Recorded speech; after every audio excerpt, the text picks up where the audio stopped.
Hello, everybody, and welcome back to the Cold Hard Truth podcast. I'm Jack Smith. I'm Shrikar Rajendran. I'm Anish Gupta.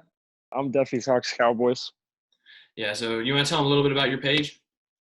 Well, I've had it since last March, and I started taking it seriously around July because I was always into like graphic design and stuff, and I had another page named Defy Visuals, but it got taken down. And so I'm actually friends with JPA Football, and he told me to make that page. Wow. And he I remember he told me specifically after my other page got deleted, he said it's a blessing in disguise because I'll like start taking the other stuff seriously. A lot of people on Instagram, I see them like all the bigger pages, they just kind of say what they want people to hear, and I try to do like the opposite of that. I'm kind of brutally honest. I dig it. Yeah, we'll make sure to put all your stuff down in the description. So make sure to go follow Defy Talks Cowboys on Instagram. It'll be down in the description. Do you want to start talking? What do you think of the Cowboys offseason? Like for starters, this new coaching, like I didn't think that they were. I'm a very negative Cowboys fan. Like a lot of people have a lot of hope, and going into it, I wasn't expecting any difference, but I noticed that they spent more money this offseason than they have in 2017, 18, and 19, or 2017 and 2018 combined. So they're actually like taking stuff seriously now and taking into account like, we're not going to have this team forever. Like they noticed that I'm pretty sure it kind of hit them like a truck whenever the triplets in the 90s kind of fizzled out a lot quicker than everybody expected. Michael Irvin had a career-ending injury. Troy Aikman, same thing. Emmitt Smith, he became washed a lot quicker than everybody was expecting. So it just kind of they're hoping the same thing doesn't happen with Dak, Zeke, and Amari. So they're like trying to put a team around them by spending money and getting a coach that kind of has been there. You know what I mean? So Clinton Dix, for starters, we haven't had a good safety in God knows how long. It's been 10 years. And then we got Gerald McCoy. Everybody's acting like as if we didn't like fix the problems on our D line. Like, yeah, we lost our sack leader, but we still have like DeMarcus Lawrence. He's one of the best defensive ends in the entire league. Like it's not like we have bums or rookies. And then we have guys like Aldon Smith who used to be really good and could teach young guys stuff. Like, I don't know, it's good to have that veteran presence around and somebody who wants to play football. And then Randy Gregory, same thing. A lot of people forget how much of an impact he had. He had 8 sacks in 2018, I think. I don't remember the exact numbers, but he had a good year for us in 2018. But and then obviously we addressed the cornerback position in the draft. Trevon Diggs, Reggie Robinson. Those are just raw talent guys that if we develop them correctly, they could be a Patrick Peterson type of guy, a ball hawk, something around. Like they have the potential for them in like their second or third year to be a Marcus Peters type of player and hopefully develop into somebody like Patrick Peterson later on in their careers. But that's up to the coaching at the end of the day. So. Yeah. I do have a question for you about the D line. I was looking at my notes, and Tyrone Crawford, he turns 31 later this year. He's coming off a season-ending hip surgery.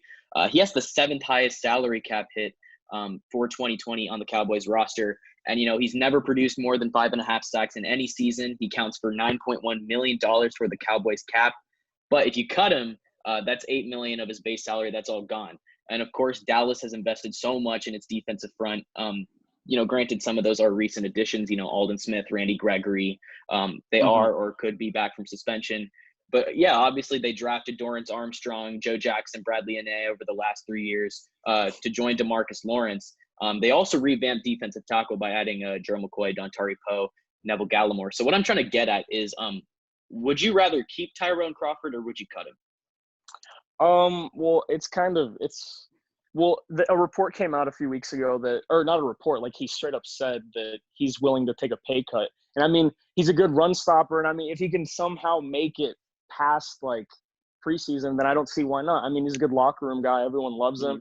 And people forget he played a big role. Like one of the most dominant defensive performances in the past few years when we played the Saints in 2018, he played a big role in shutting down Alvin Kamara. Like, people forget how, like, dominant he was with DeMarcus Lawrence and how much of an impact he had on those goal line stands. So, I mean, it like, losing him, a lot of people don't know how much of an impact he had, the fact that we lost him. So, yeah, I would rather keep him and, like, obviously make him take a pay cut. And if the pay cut isn't what they want, then I guess we're going to have to let him go and let the younger guys come in like Gallimore and stuff. But I don't know where they're going to have him if they do keep him. I don't know if they'll have him at end or tackle, or if they're running a 3-4 or 4-3. I don't know yet. But and I guess to follow up on that. Sorry, go ahead, Shrika. Oh, do you want to go? It's fine. All right. Well, I was gonna hit you with a couple of big questions. Obviously, I mean, when you look at all the big kind of talks for this free agency this offseason, a lot of them have had to do with the Cowboys, right? They lost Robert Quinn. But let me get into the big stuff, right? So Dak Prescott, right? So in the past, I believe now 4 years, he was drafted in 2016. Now he's done some great things for this team, right? He's won the division twice. He's won a playoff game, also lost one to Green Bay, right? So he's had his ups, he's had his downs, and there's a lot of potential with him and Ezekiel Elliott, who's a former Buckeye. I absolutely love Zeke. But my kind of question with you is, obviously the whole contract situation is going on. That's probably one of the biggest stories of the offseason, up and down. I believe he signed a franchise tag for about $33 million, but he's looking for a huge contract that could reset the quarterback market, right? And you've got guys like Patrick Mahomes who are next up, Deshaun Watson, all these guys who are getting these big contracts. So my kind of question to you would be is, where do you see this team going with Dak? Because they just signed Andy Dalton.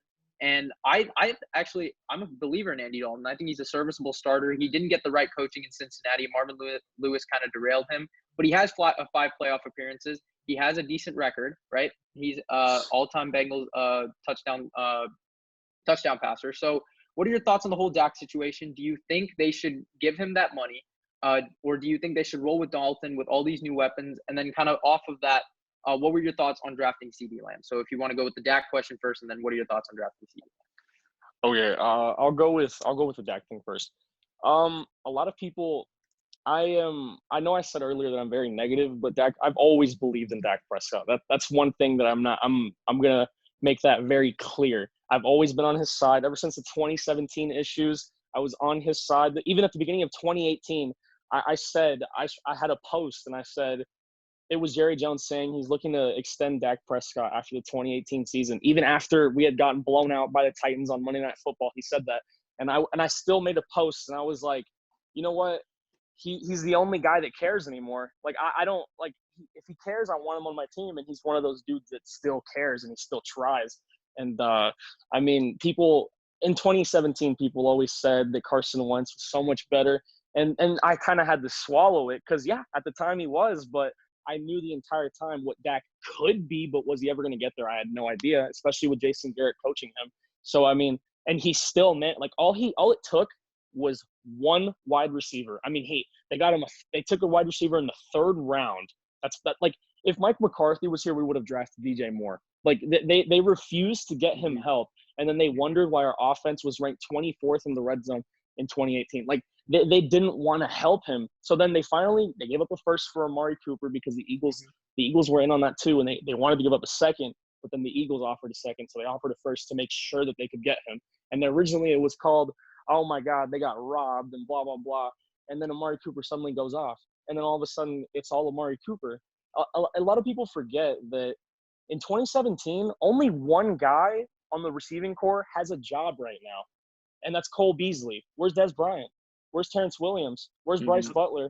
And even some of the 2018 guys don't even have jobs now. Like, people don't understand. And I made a post about this the other day. Like, Dak Prescott carried the 2019 Dallas Cowboys, and people can.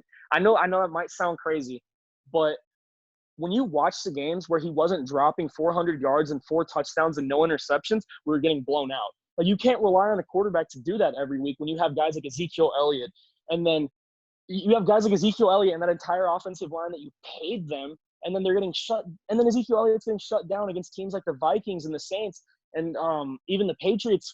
He was our entire offense, and that was one of our worst offensive games of the year against the Patriots. So you can't rely on your quarterback to have 500 yards a week and think you're going to win football games like that. I said at the beginning that they should have paid him $30 million. at the beginning of the last season. But everything was panning out to that he was going to have an amazing season stats-wise. I didn't know about wins, but I knew that stats-wise he was going to have an amazing season in 2019, and he did. And so now they have to bite the bullet and pay him what he's asking for. I mean, he risked his injury. I mean, yes, we didn't win the division, one of the worst divisions in the past couple of years, but people don't realize we played the Eagles, okay? That's a divisional game, first of all. Second of all, they were kind of built to beat us, sorry. Like, Dak Prescott he'd suffered a shoulder injury with his throwing shoulder he suffered and didn't practice all week. And people expect him to show up and drop 400 yards when the team is focusing on the run and daring him to pass because he's injured. Like, come on. That's just unfair. And then, I understand that, asking for 4 years and then 35 mil, I understand that's a lot, but you have to bite the bullet. You didn't pay him when you had the chance, and now you have to bite the bullet. And I get it. Like, he didn't win the division. That's cool and all, but the Eagles beating us that game, I wholeheartedly believe if the Cowboys beat the Eagles in Week 16, CeeDee Lamb isn't a Cowboy, first of all. Like, let's just get that out of the way, which obviously is one of the best additions from any team in the offseason. Getting CeeDee Lamb at 17, that's not a thing if the Cowboys in the division, first of all. Second of all, Jason Garrett is still on the Dallas Cowboys because Jerry wanted to win. Because you know, if we make it to the playoffs, this team is too talented to lose to the Seahawks in the first round. And they proved that last year when they beat them at Dallas. So they would have beaten the Seahawks. I promise you they would have beaten the Seahawks. They would have made it to the second round, barely lost, had some kind of game that they barely lost, blah, blah, blah. And then, maybe we can win with Garrett. Let's give him a 15th chance. And that's what would have happened. Garrett would still be a Cowboy. Gerald McCoy wouldn't be a Cowboy. Clinton Dix wouldn't be a Cowboy. Randall Cobb would be gone. You know what? Maybe we would have paid Randall Cobb and all those other guys wouldn't be Cowboys. But regardless, the Eagles handed us CeeDee Lamb. They took away Jason Garrett. And the only issue we have is that we didn't win the division and that Dak Prescott needs to be paid, which he deserves to be paid. I mean, there was a point in the season, no matter how much you hate him, he was playing like a top 5 quarterback. At one point in the season last year, he was an MVP candidate at one point. He was in the race with Lamar Jackson and Patrick Mahomes until Mahomes got injured. And some people even had Michael Thomas and all those guys were in the race with him. Like, Bleacher Report had posts and all that kind of stuff saying, like, who's your MVP up to this point of the season? And then Dak Prescott was on it. Like, people forget the stretch he had. And he deserves his money. It's not uncommon for a quarterback to, like, you know, carry the team all year and then eventually it wears down on him because of an injury. Like, you saw Russell Wilson lose to the Redskins because his kicker couldn't make a field goal in 2017. The Redskins. Of all teams, the Redskins, you don't think – if I told you right now that Russell Wilson lost to the Redskins in 2017, you wouldn't be able to take that seriously because it doesn't sound like a reality. But then when you see what happened to the team around him, then you see why, no matter how talented. I mean, sure, we had one of the most talented teams in the league, but they couldn't do anything. Lord knows why, but it's more impressive that Dak could carry a team like that, so talented, than it is that they did so bad. Like, he deserves his money. And obviously CeeDee Lamb, I already dug in a little bit to that. He's the best addition, in my opinion, by any team. Maybe, I don't know. In my opinion, he's the best addition any team has made in this offseason. Honestly, we had the best value draft out of any team. Like, other teams with, like, multiple third-round or multiple first-round picks obviously had better drafts than us. But we had the best value draft. I mean, we had a bunch of, like, Neville Gallimore in the third round when he was projected to go in the mid-second. And then Trevon Diggs, who we were considering taking, or I don't know, Trevon, whatever. We were considering taking him in the first. And then he's there. And the people that say, well, the Cowboys didn't take a positional need. First of all, Randall Cobb left, an 800-yard receiver. That's one.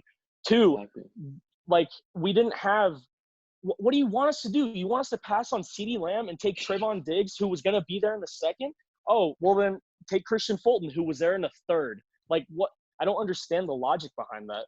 Like, oh, okay, take Caleb Chasen. I'm sorry. We just took Gerald McCoy and have DeMarcus Lawrence. I don't understand the logic people have. Right.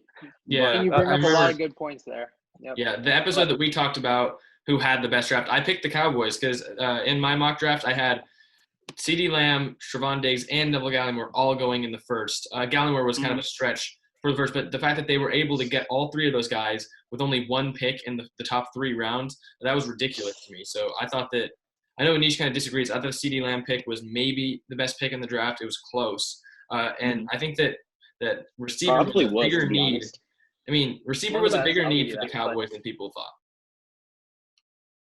I think a couple of points just there, but obviously I know with your whole kind of thing about Dak, there's a lot of, I think with the questions about the team, right? Obviously Travis Frederick is now gone. I mean, the Cowboys have consistently had a really good offensive line, right? And I just think when it comes to their overall team, I think a lot of positional players were misused by Jason Garrett.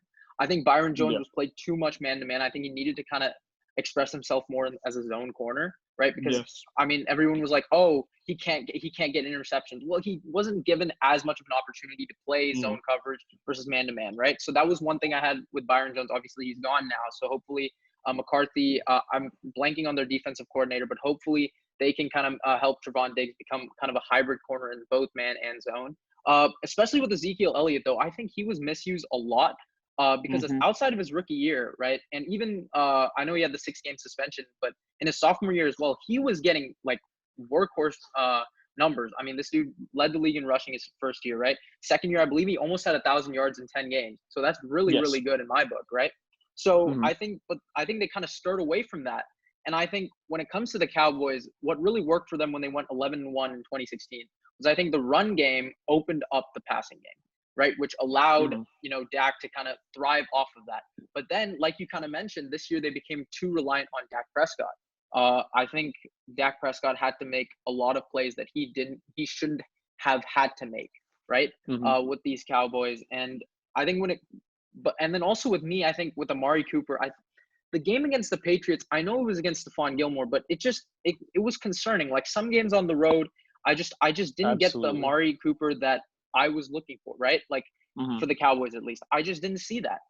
And I am a huge fan of Michael Gallup. I think he is a great receiver. I believe he had 1,100 yards in 14 games. And I always we've been bringing this up a lot in the past few episodes. So I'd want to hear your opinion on that. So now you have CeeDee Lamb, right? There's 3 receivers there: Amari Cooper, Michael Gallup, and CeeDee Lamb, all who have the potential to be a number 1 receiver on an NFL roster. So how do you think that whole thing is going to work? No matter if it's Dak or Dalton, obviously you believe that they should pay Dak. Obviously, we don't know what's going to happen, but I think Dak or Dalton is pretty serviceable under center. I have faith in both those guys. But my thing is all 3 of them have their own personalities, because after Gallup gets those 1,100 yards in 14 games, he's going to think to himself, hey, I can be the number 1 guy. And if Cooper is not doing as well on the road and I was still showing up, right, maybe I could be the number 1 receiver on this team. And obviously CeeDee Lamb, coming from Oklahoma, has all this potential. And you still have Amari, who is there, right, who had these 200-plus yard games, multiple, in fact. So what are your thoughts on those 3 receivers? Do you think it'll gel out together, or do you think there could be some locker room issues potentially, and maybe even Gallup getting traded later? Well, I mean, it's going to – that's another thing about the people saying that wide receiver wasn't a need. You think about it, and Gallup only has 2 years to go, and he's a 1,100-yard receiver playing 14 games, like you said. Okay, now imagine being a guy who shows up on the road at home, plays through injuries, getting paid table scraps, compared to a guy who, he plays like an elite receiver at home against, above average corners, but not great corners, like Jalen Ramsey at home, when he had 1 catch for like 19 yards, something like that, and then you have Michael Gallup going against the number 2 one-on-one, winning every match. It's kind of awkward to see the guy who didn't show up away and was off the field on the play of the season get paid $100 million, and then them looking over at Dak and hesitating like that. That's disrespectful. And it's just, and the same thing with Zeke. I mean, yes, I understand that Zeke was the heart of the offense for the first 2 years of his career, but it's not 2016 anymore. This is Dak's team. They don't, and I understand they relied on him too much, but doing that makes you a better quarterback. And he's going to learn from that. But the fact that they relied on him so much, he's going to learn from that. And what you said about Jason Garrett not using team players correctly, I agree 100%. I mean, Zeke, we watched the Eagles destroy the Packers running the football. So what did the Cowboys do? They pass it 40 times. Like, what? Zeke had 12 rushes for 70 yards and 1 touchdown. Like, really? You couldn't – and people act like, oh, well, we got down so early. You don't start the game down 17-0. Like, that's not how football works. You can run the ball to start the game, and then you can start passing. That's what they did on the first drive until the first interception, and then they started doubting it because of the interception that was 100% Amari Cooper's fault. Like, I'm sorry that Dak can't throw it extreme. Like, he can't throw it in between the numbers every play. But if he hits you in the hands, you need to catch the ball, especially if you're getting paid $100 million. It's just Zeke wasn't used right, and it's so disappointing because Zeke was always my favorite player, but it's slowly becoming to Dak because once it kind of gets to you when you defend your quarterback every single day. Eventually, you're going to start realizing, like, I defend this guy a lot more than I defend the other guy because the other guy is considered elite by everyone. If you say Ezekiel Elliott is an elite, you don't know football, like point blank, period. That's it. And if you say that Dak Prescott isn't top 10, there will be people that will be like, oh, yeah, no, he's without a doubt top 10. And I said it before. People called me crazy in 2019 or before the 2019 season. I said Dak Prescott was a top 10 quarterback. And everyone I knew called me crazy. And I was like, say what you want, but especially with Andrew Luck's retirement, I have him at number 9. And then what do you know? He plays like a top 5 quarterback. I'm not saying he's top 5, but he's easily top 10. And you can him, Deshaun Watson, and Carson Wentz, you can have him between 6 to 8. That's no doubt. And then putting a guy like that with Amari Cooper, Michael Gallup, and CeeDee Lamb, like, really? You don't think that guy's going to be an MVP candidate by the end of the season, especially in a division with the secondary like Washington and New York and the Eagles? Really? You don't think that guy's going to put up MVP numbers? Like, no. There's not going to be – the only issue we have right now is Dak's contract and Michael Gallup possibly leaving in like 2 years. And who knows? Do you think the offensive line is an issue? The offensive line? Because I think they're getting a bit older, and then Travis Frederick, I think, was a big hit for me. So that's my concern also because at center you have Looney and Baidash. That is true. Okay. We drafted Connor. We drafted Connor McGovern in the 3rd round of last year's draft, and a lot of people hated that pick. I was one of them. But then a lot of Penn State fans, like Philly Eagles News, texted me, and they were like, he's actually pretty good. Like, he could be a starter. And I'm like, okay, well, I mean, maybe he could be at guard because we obviously have Travis Frederick. So it looked like a wasted pick. And then Travis Frederick retired. So now it looks like we could plug him in at guard because Connor Williams isn't anything like what we expect him to be. And we could put Biadaz, or however you say his last name, sorry. We could put him at center maybe in 2 years. Because, I mean, Joe Looney, he had that mindset in 2018 when Frederick was out, the next man up. Like, he did his part. I mean, and people overrate the fact that we had the 2nd most sacks that year. Yes, the Cowboys gave up the 2nd most sacks in 2018. But Dak Prescott also led the league by 3. He had 16. Second was Russell Wilson with 13 in sacks caused by the quarterback because he held on to the ball too long or he didn't throw it away. So people they're kind of like, I understand Travis Frederick's a Pro Bowler. He's going to be a Hall of Famer probably, but he's not losing him doesn't matter as much as everybody's making it out to be. And then plus we just extended La'el Collins. I actually was really mad when we extended La'el Collins because he had a really rough 2018. But in 2019, I mean, he shut down guys of the likes of Cameron Jordan and Khalil Mack. So, I mean, we obviously did the right thing, and he proved me wrong. I mean, La'el Collins, I mean, he's getting paid like top 5 money, but he's, it's worth it. We have him for 4 more years. So, and then obviously Tyron Smith I don't even know if Tyron Smith's going to last like 2 or 3 years longer because that Travis Frederick thing kind of woke up a lot of Cowboys fans. And it kind of made you realize, like, these guys aren't going to be here forever. It's time to start winning now. And, I mean, it's cool to say we have a top offensive line, but in games that it mattered, they just didn't show up. When we played the Saints, didn't show up. When we played the Jets, I understand we didn't have either of our tackles, but the guys up front didn't show up. When we played the Vikings, Ezekiel Elliott couldn't do anything. I mean, Ezekiel Elliott's 3rd and 5 or 3rd and 2.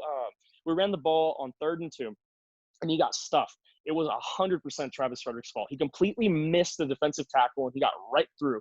And he even after the play, it was kind of funny. He threw up his arms and wondered whose fault that was, even though it was 100% his.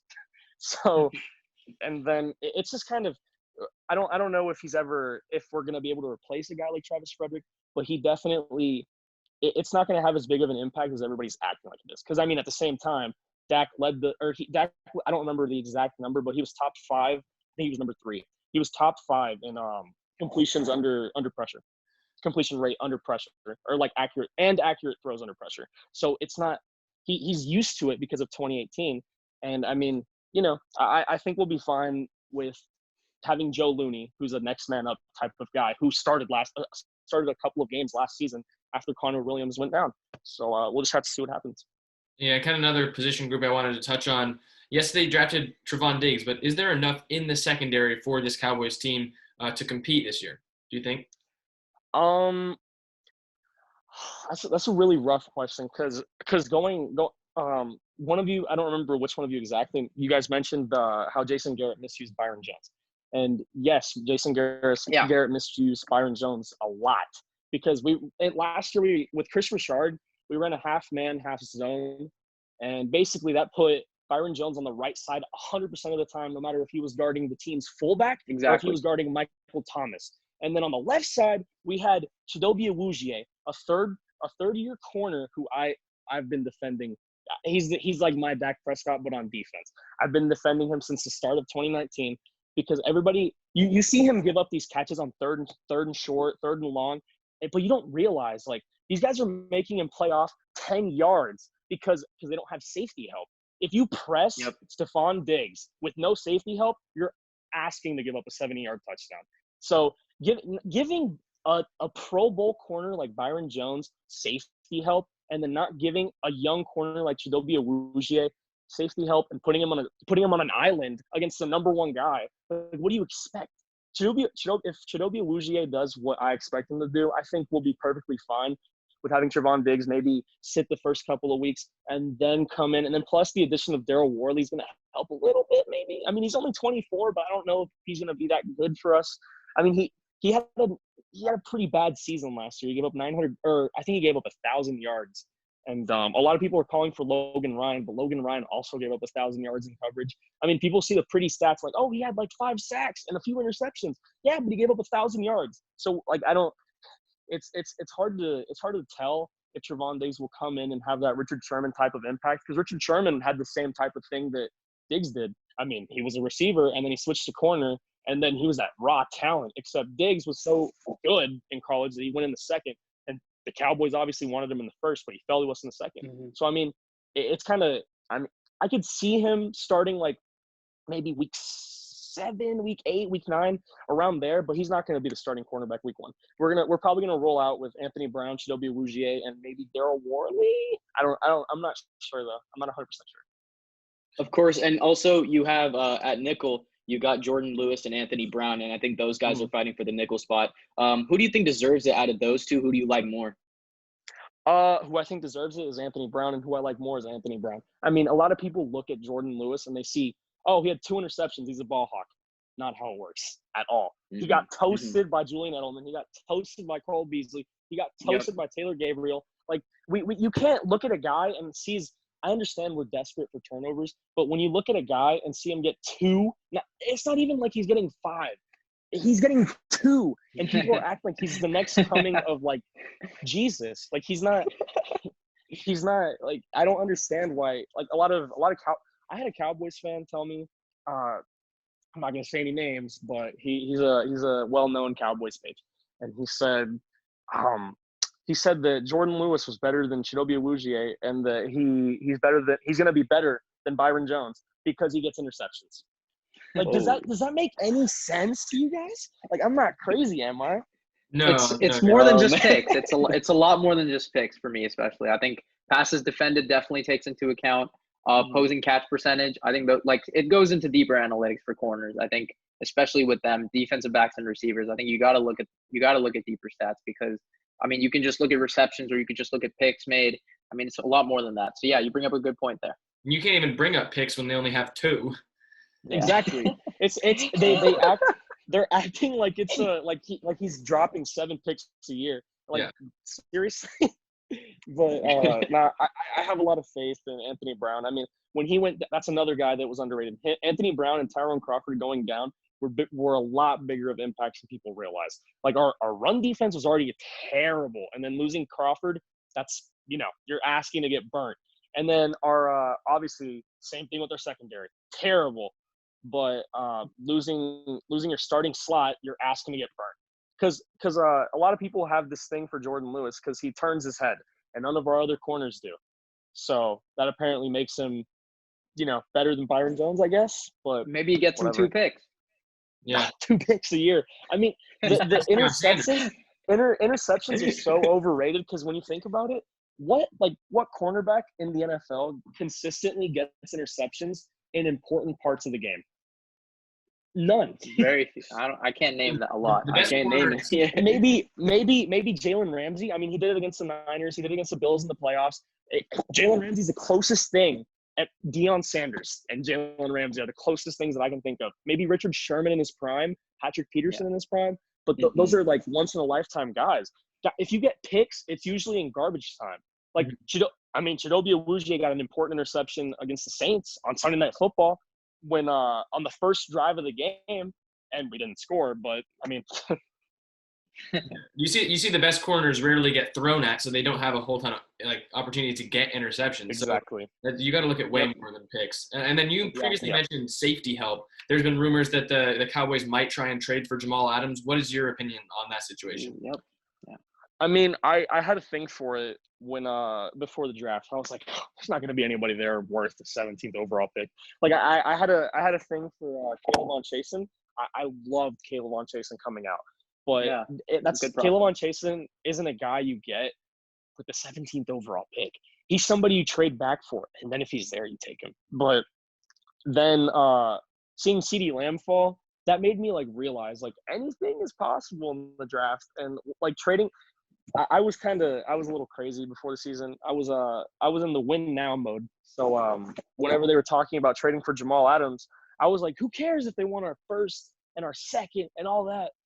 And then I didn't realize we're going to have to pay Jamal Adams. We're going to have to pay Byron Jones. We're going to have to pay Robert Quinn. We're going to have to pay this guy and this guy and this guy and this guy.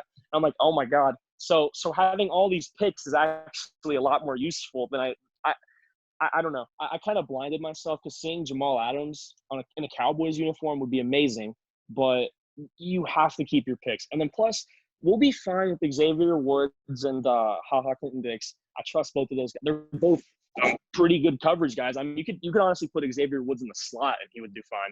But I don't know. I trust those guys more than trading our entire future for Jamal Adams. So what do you think is the biggest remaining need on your roster? We talked about safety, we talked about corner. I mean, on the defensive side of the ball or offense, what do you think is the biggest need remaining? Honestly, this is going to be an underrated one, but probably linebacker. We haven't had okay, I understand we have Jalen Smith and Leighton Vander Esch, but Leighton did I say Leighton Smith? No, you said Jalen Smith. You're good. Okay, no, okay, you got it. You got it. My bad. I got confused. Okay, I understand we have those guys, but Leighton Vander Esch is already he's already showing that he's having serious injuries, like how Sean Lee did early on in his career. So if we deal with that same type of problem, we can't have that again. Whenever I remember when we played the Rams in 2017, this was before the days of Leighton Vander Esch. We were actually shutting down Todd Gurley with Sean Lee, and then Sean Lee went out in the second quarter, and then bam, 150 rushing yards, 2 touchdowns, and he destroyed us. And I'm like, okay, so this one guy is our entire team. You can't really have that. The Cowboys have had that mentality since Jason Garrett became the coach. If this guy gets injured, It's over. We can't go there. Amari Cooper got injured versus the Jets, it's over. Nope, can't throw the ball. You have to run it. Ezekiel Elliott gets injured. Okay, can't do this, can't do that, can't do this. So getting another linebacker would be I don't even want a crazy linebacker. I just want a guy that is a for sure tackle when he gets there. And one of those guys that I was thinking about was Jordan Brooks from Texas Tech. He was so I was so I didn't think they would take him, and I thought he was going to be a mid-second, maybe an early third. They definitely reached first round. They reached. You never know. Seattle, they take players. They always take players early. It's what they do. Yeah, but they really got a guy. I mean, he has the potential. He plays like Bobby Wagner. I've watched so much on him. He's going to be so good. They got to. I mean, even though they reached for him, he's going to be good. Trust me. Yeah, and if you guys don't have anything more, I think we kind of get into the awards like we've been doing recently. we've been doing offensive and defensive player of the year predictions, and then same thing for rookies, and then finally a comeback or maybe a breakout player of the year, someone you think will do better than they did last year. So if you want to start us off, give us your offensive and defensive player of the year predictions. Offensive, I'll give it to. I don't want to be like. I'll say Christian McCaffrey, and then defensive player of the year. Oh no, for the Cowboys. For the Cowboys. For the Cowboys. Just for the Cowboys. Oh, my bad, Joel. No, you're good. You're good, man. I'll give offensive player of the year, Dak Prescott. Or no. Offensive player of the year, Ezekiel Elliott. Okay. Defensive player of the year, I'll give that to. I don't know whether to say DeMarcus Lawrence or Jalen Smith, but I think I'll go with DeMarcus Lawrence. Okay. Your thoughts? I think I'm gonna go with Dak Prescott for offensive player of the year. Might be surprising, but I mean, with CeeDee Lamb, I mean, he's gonna thrive. I feel like he's gonna thrive a lot more than he did last year. So I'm gonna go with Dak Prescott. For defensive player of the year, I think I'm gonna go with DeMarcus Lawrence. I think pass rush is going to be vital for the Cowboys this year. He's super talented. I think one of the best defensive ends in the league. So I'm going to go with DeMarcus Lawrence as my defensive player of the year. So I think with the Cowboys, it's just really tough because Mike McCarthy was never really known to establish the running game back in Green Bay, right? I mean, we saw what Aaron Jones and Jamal Williams were able to do this year after he left and Matt LaFleur kind of took over. So it's really, I really want to give it to Zeke. Obviously, he's a former Buckeye. I'm a huge Buckeyes fan, but I just think you guys make a really good case. I think Dak Prescott, given all these weapons, I mean, new motivation, whether he gets that contract or not, in reality, I am so unsure about this situation. I think it's there's a lot up in the air because, you could say at the same time, Dak has a little bit more leverage with kind of how the market is shifting. But then you could also say, they got Andy Dalton for a really cheap deal, and he's a pretty serviceable quarterback. So it's really up in the air. But if Dak Prescott is the guy, he comes in there, with his money, with or without, if he's playing in 2020, I got to go with him just because of what I think McCarthy's going to do for him. He's finally going to put, more of the chips in his basket rather than Ezekiel Elliott. And I think that'll allow both of them to thrive. They'll feed off each other. So I'll pick Dak Prescott as my offensive player of the year.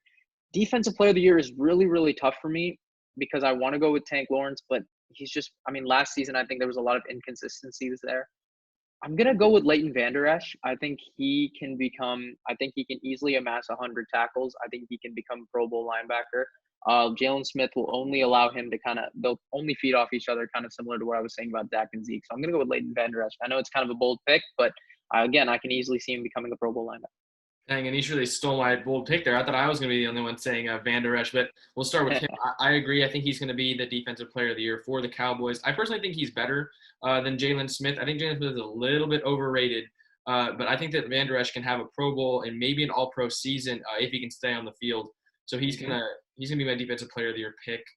Offensive player of the year, as much as I want to go with a receiver, there's too many of them to have one dominate, but having three receivers with the capability of going over 1,000 yards is only going to help out Dak Prescott more. And I like what you said, Anish. Mike McCarthy is a quarterback's guy. He's going to make sure that Dak Prescott throws the ball. And now that he's got three super talented receivers, I can't see anyone else winning this award other than Dak Prescott. Mm-hmm. Who wants to get us started on rookies? Okay. So offensive rookie of the year, the popular pick, of course, CeeDee Lamb. But one guy I'd look out for, if he gets the starting job over Joe Looney, I'd say Tyler Biadasz because I think he'd make the biggest immediate impact. But that's, of course, assuming he gets the job over Joe Looney because Joe Looney's always been that next man up guy, as Duffy said. But, defensive rookie of the year, I think I'm going to go Trayvon Diggs. Of course, the loss of Byron Jones, he's going to fit in there really well. So I'm going to say Trayvon Diggs and Tyler. I'm going to say Tyler Biadasz, but also know that CeeDee Lamb is right there too. If you guys don't mind me going, I'll go. For my offensive rookie of the year, I have Ben DiNucci, quarterback out of James Madison. No, I'm just kidding. I got to go with CeeDee Lamb here because just, again, immediate impact. I think I was talking a lot about that because I had no clue he was going to go to 17. So I thought he would actually go to San Francisco. And one of my things about him is his yak ability, right? His run yards after the catch. And I think that works perfectly in Mike McCarthy's system because he's always had those type of guys in Green Bay. I think his ability to play a little bit of, while he hasn't played as much slot in Oklahoma, I think he can definitely do it. And I think they can utilize Cooper, Gallup, CeeDee Lamb all over the field, whether it be on the outside or in the slot. So I'm going to go with CeeDee Lamb here. While I don't even know how to say it. Biadasz, I don't know how to say it, but he can easily kind of steal that role and make an immediate impact coming out of Wisconsin. And watch out for my guy Ben DiNucci, though. I think he's a great quarterback, but hopefully he gets his playing time. But defensive rookie of the year, I think it's really tough when I look at the guys here, but I'm going to go with Gallimore, the 3rd round pick. And while unfortunately, I mean, I've talked with Jack a lot. I'm not the biggest Trevon Diggs fan. I think Xavier McKinney did kind of help him a little bit more. But with Gallimore, I'm a huge fan out of Oklahoma. I think what he was able to do on that defensive line, while Oklahoma's defense wasn't as good, I think him and Kenneth Murray were 2 rock-solid guys that they had there. And I think Oklahoma's defense is going to take a big hit next year, losing those 2 guys. And I just think Tank Lawrence is going to take a lot of the pressure away from him, and he can make an immediate impact on that defensive line. You kind of bring up Tyrone Crawford. I think those 2 guys will work well off each other, and I just got Gallimore as my defensive rookie of the year. Yeah, I'm going to start. I think the offensive rookie of the year is going to be CeeDee Lamb, just because, I mean, you can't deny his talent.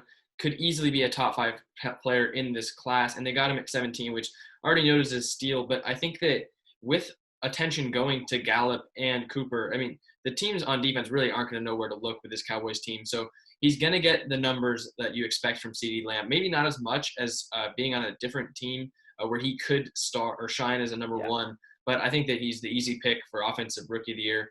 Defensive, I'm also going to go Trevon Diggs. I said earlier multiple times he's my 2nd corner in this class, and I'm going to stick with that. I think the Cowboys got a steal, and so I can expect him to maybe by the end of the season be either the 1st or 2nd corner on this team. Okay, for offensive rookie of the year, obviously I have to go with CeeDee Lamb. Like I had him as the number 1 ranked receiver in this draft class even before the draft, and everybody else did. I mean, his yards after the catch is ridiculous, and that's what we've needed for so long. I mean, Randall Cobb only showed a glimpse of that last year, and obviously he's older, so it wasn't as good as what you would think, or as good as like he was a few years ago, as if I should say. But that's my offensive rookie of the year. My defensive rookie of the year, I'm going to go with Neville Gallimore because Neville Gallimore, when I watched him at the Senior Bowl, they had him whenever he had a one-on-one, he would win every single time, no questions asked. I mean, in Oklahoma, their defensive coordinator had them run some kind of scheme where they made, if you were in the A gap, they'd make you switch all over to the far right. Like they made you do so many unnecessary things if you're on the D line, and every time you just stayed put and stayed where you were supposed to go, he would, exceed and win one-on-ones, no questions asked. And then having DeMarcus Lawrence like suck up double teams and having one-on-ones with centers or guards, guards. That's going to be, I mean, that'll be pretty dangerous for a player like Neville Gallimore. I agree. Yeah, I mean, I thought about it a little bit. I'd probably go CD over Biadasz, but I do think that Biadasz, if he gets the starting job, he's going to make the biggest immediate impact, especially with other receivers around CD. So, yeah, I'll go with CD for now. Yeah, Anish, you want to get us started on a comeback or player of the year or maybe a breakout candidate? Yeah, man, there's a lot of potential here with breakout candidates. It's tough for me because I want to say Michael Gallup because he's already had his kind of breakout year. So I think I'm gonna go with Awuzie, the corner. I still can't pronounce. I'm blanking on his first name, but I know. You got it right. I mean, we've talked about his play style. I mean, obviously, Def, you mentioned how good you think he is, and I think if they can just use him better, right? Stop putting him on an island. That's a really good point that you made because some corners are just not meant for that, right? There's a lot of different play style with these cornerbacks and a lot of people don't see it. Whereas they do see it in receivers, like, oh, he's a possession guy. Oh, he's a speed dude. Oh, he's tall. He can get these one-on-one balls. There's a lot of similar things with corners, right? Oh, this guy is tall. He can play man a lot better. Oh, this guy is a lot better in the flat or on cloud plays.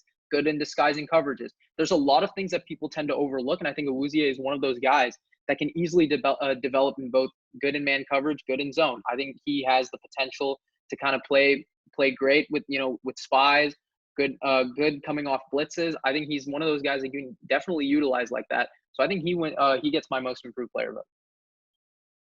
Yeah, for me, I'm going to go with Michael Gallup just because the attention's going to be drawn to Amari Cooper, of course. CeeDee Lamb's going to get a lot of attention, and that's going to leave Gallup open.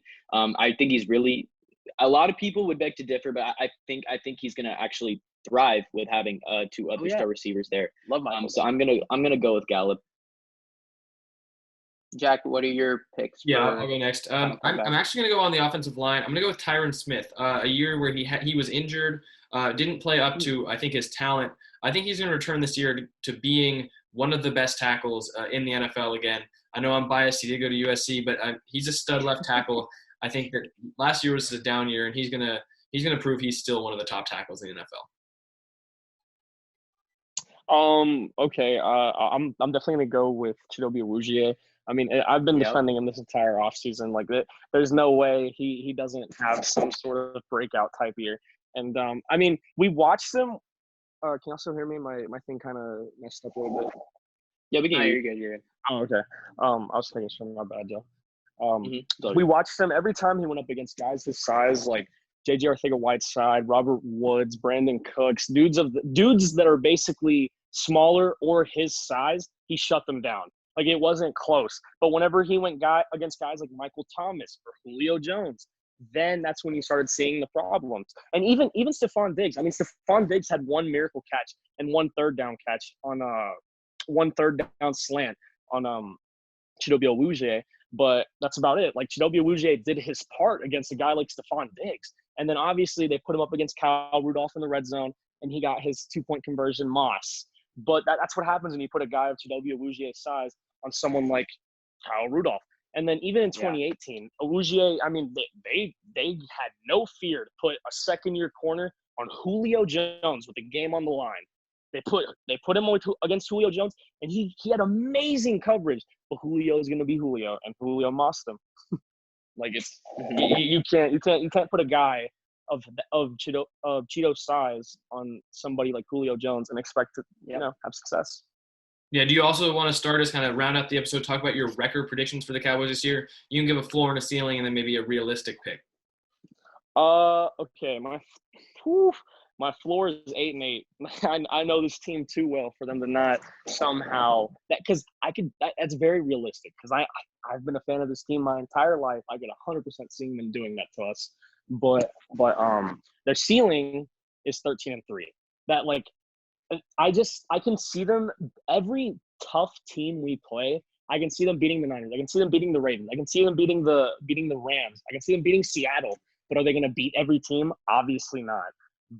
It's going to be down to what close games you win and what close games you lose. And last year was one of those situations where we lost every close game and we won every game where we had a lead. So it's whenever we were 0 and I had this post on my Instagram. We were 0-8 when down at halftime. Like, that's pathetic. Wow. But you can't come back. But I mean, that's pathetic. But then at the same time, you realize the Cowboys don't blow leads. Like, they're not chokers. That means they're 8-0 when having a lead at halftime. So I mean, the realistic pick is probably 11-5, 10-6. I want to say 11-5. The fan in me. The real fan in me wants to say 12-4, but like I told you guys, I'm negative. So my realistic pick is 10-6, 11-5 if they get lucky and beat like the Ravens or Niners. No, I agree with you. I think the Cowboys enter every season with Super Bowl aspirations, but I mean, the presence of Mike McCarthy, that should have them particularly hopeful going into this year. The McCarthy era will begin in Los Angeles against the Rams. And, from a scheduling standpoint, I mean, the Cowboys got somewhat of a break. No NFC team has an easier schedule than Dallas. They face a slate of opponents that had a combined 4.59 winning percentage last season. But yeah, of course, not all of the Cowboys games will be easy. Dallas has a home date with the 49ers and road trips to Baltimore, Minnesota, and Seattle. But in addition to 4 games with the Giants and Redskins, dates with both Ohio teams, I think that affords the Cowboys a strong chance at a winning record in McCarthy's first season as head coach. I think my prediction, I'm kind of going to agree with you, Deffy. I'm going to go 10-6. So with the Cowboys, I actually don't agree with. This was the one team I think I don't agree. I think their schedule is really I think they got a scheduling break with the teams that how it landed. But I think in terms of the team that they're playing, I think it's really hard because the two toughest divisions, in my opinion, are the NFC West and the AFC North. And those are the two divisions that the Cowboys have to face. And I think there's a lot of questions there, just looking at kind of how they're playing, how their schedule kind of panned out. But there is some breaks. I think the absolute best part that the Cowboys got in terms of this was getting the Eagles at home in their and Eagles at home late. So in the second matchup between the two, they get to play at home. I think that is absolutely huge. I think that is a huge thing because when I looked at I picked the Eagles to beat the Cowboys last year when they kind of came into Philly, because I just think it really matters between those two teams. Obviously I don't know the rivalry as well as you do, Deffy, but I know those teams hate each other. I know they've had a lot of history behind those two sidelines, whether it be in Lincoln Financial Field or in AT&T Stadium. I think if you don't mind me saying real quick, no matter I'm sorry for interrupting, but no matter what, every time Dallas is in Philadelphia, Philadelphia already, going into Philly, it's never easy. They probably have one of the hardest stadiums to play in. And going to Dallas, I'm not saying Dallas is intimidating, but when Philadelphia is there's just a different energy. Nothing matches in my opinion, nothing matches that rivalry. Maybe it's my bias as an Eagles hater that nothing matches it. But then one more thing I wanted to add that I forgot to add was that I could really see us beating Seattle and maybe getting to 11-5 or 12-4 because a lot of people overrate how good they are at home. It's not 2014 or 2013 anymore. Three of their four losses last year were at home. So people need to stop acting like they're, some kind of juggernaut at home. They're better away, if anything. But sorry for interrupting. No, you're good. Yeah, actually, in fact, the 12-4 season with Tony Romo, I believe they were 8-0 on the road and 4-4 at home that one season. So they have shown prowess on the word. So I know you're not going to like what I'm about to say, but when I look at the schedule, I think the ultimate floor here is 7-9. I think because there are just a lot of games that could go either way. But my ceiling, however, I think my ceiling is 11-5 because there are a lot of these games that I'm looking at. There are a lot of revenge games here. One in particular, Minnesota, and obviously the Philadelphia one late down the stretch. I believe it's week 16, and I'm just looking at it here now. Yes, it is. That's their revenge game. That's where they want them, right? So I think even if this comes down to two 8-7 teams fighting for the division, right? I think this game will come this will definitely be the biggest game for the Cowboys season. No matter if they beat the Ravens, no matter if they lose to the Seahawks, whatever it is, I think that week 16 game will have a lot of kind of sway here. So I'm really torn between so again, my floor was 7-9, my ceiling is 11-5. I think I'm gonna go with 9-7, kind of right in the middle of that kind of prediction because I think they can win enough games to, no matter how the division goes, I think they can have a chance at a wild card or they can even win the division at 9-7. Yeah, I think the Cowboys easily one of the hardest teams to predict every year because people every year like to say that they're going to go to the Super Bowl and stuff like that. But there's a chance this year. I like their offense. I think that if they can find the right pieces on defense, whether those be the rookies or guys coming in to fill in shoes from before, I think that this team has a chance of going 11-5, like you guys mentioned. But I think I'm going to go I'm going to go over you, Anish. I'm going to say 10-6 for the Cowboys because while they play some teams that aren't great, especially in the division, some of their out of division games are pretty tough. So I think that they can compete this year, but a couple of those games they're gonna drop, and then you always see every NFL team drop one of the ones they're supposed to win. So I'm gonna go 10-6, but I think that Cowboys fans would be happy with that. I think they're a playoff team, but we'll just have to see because I think that the Giants can be a little bit better than last year. I think the Redskins could be a little bit better than last year. And I think that now the Eagles, I'm a huge believer in Carson Wentz. So I think the Eagles will challenge them for the division, but I'll say that the Cowboys end up taking it at 10-6, maybe 11-5. So thank you, Deffy, for coming on. It was great to have you on talking about the Cowboys. Thank you for having me. Yeah, of course. This is kind of one in the long line of talking to a bunch of fans from NFL teams. We'll have more content just like this down the road, and we've made a couple episodes in the past. Make sure you go follow Defi down in the description on Instagram. So thank you guys for watching this episode, and we'll see you next time.